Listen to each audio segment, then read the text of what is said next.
Hello and welcome. My name is Biagio Mazza, Pastoral Associate at St. Sabina Parish in Belton, Missouri. And I'm here to welcome you to another Do You Know series question. Today's Do You Know question is, do you know the meaning and significance of the Mexican celebration of Las Pastorelas? The Church, as we know, has a whole ancient history of using drama and the enactment of events from the life of Jesus and the Bible to educate, teach, catechize, and even entertain people who could not read or write. They would not have had access to the actual biblical text. And so as a result of that, this long history really perdured in Europe for a long time. And when the missionaries came to the New World, they brought that tradition with them. And as they came to the New World, they also noticed that many of the natives used similar enactments of music, dance, costumes, songs, and so on in devotion to their gods and goddesses.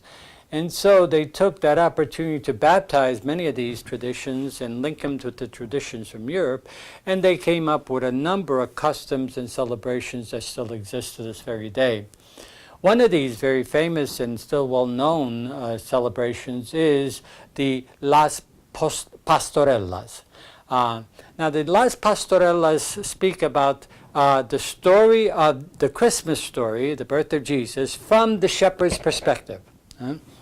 And the themes that surround the Las Pastorelas had to do with sin and the imperfections of human beings, forgiveness, a loving God, and so on.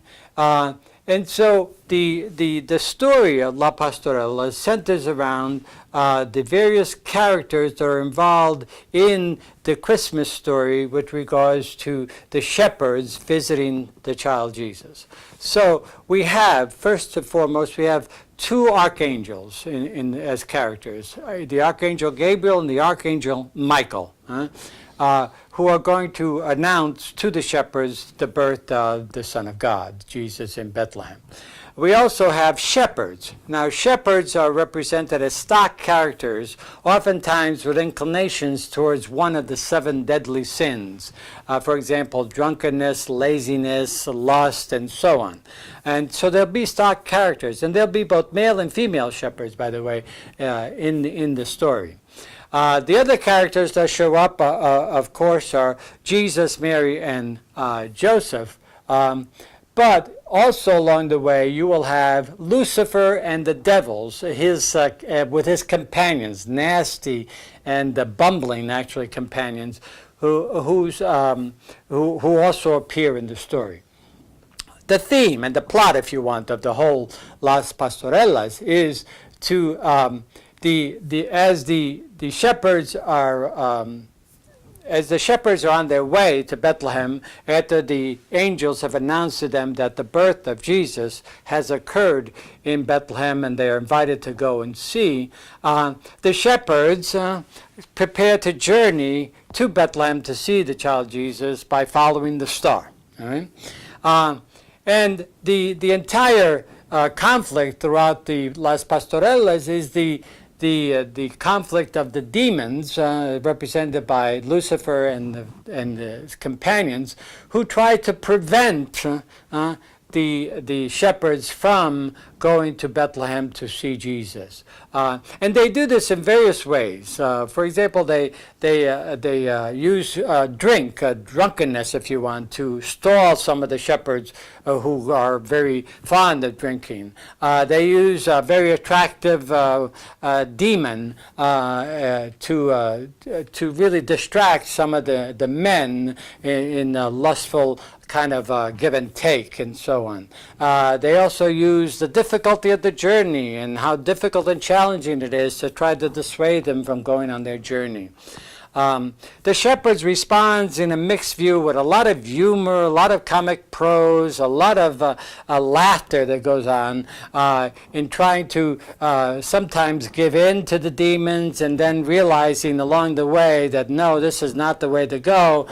So all that scheming done by the demons are actually proved useless, because somehow or other the pastors always come back, even though they're tempted, they always come back to what their purpose is and what their journey is all about. And so they attempt to continue the journey and try to reject the temptations of the demons. When these things fail, Lucifer himself shows up in the play. And what he does is he uses his own force and his own power to prevent them from continuing on their journey. And it's at this point in the plot that the Archangel Michael shows up, the defender of God's people and so on, and really drives away Satan, defeats him and so on.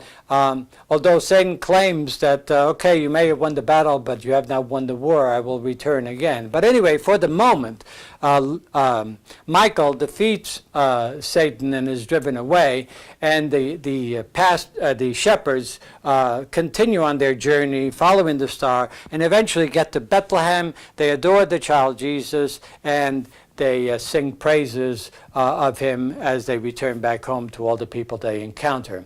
The entire Pastorela is full of, as I said, great deal of humor, a great deal of entertainment, but it continues to teach a very strong and powerful lesson. And that lesson is, on our journey in life, on our journey to be followers and disciples of Jesus, we too will encounter all sorts of obstacles placed in our way, especially focused around those things that drive us away from the right path of following Jesus. But we do know that God's grace and God's presence in the coming of Jesus overwhelms any of those distractions, and ultimately God will guide us to the right path where we will eventually be connected to Jesus and be disciples of him in living our lives. So I hope this has helped to explain just a bit of the meaning and significance of the Mexican celebration of Las Pastorelas, and I hope you'll return again as we continue to explore more of our customs and traditions of our faith. Thank you very much.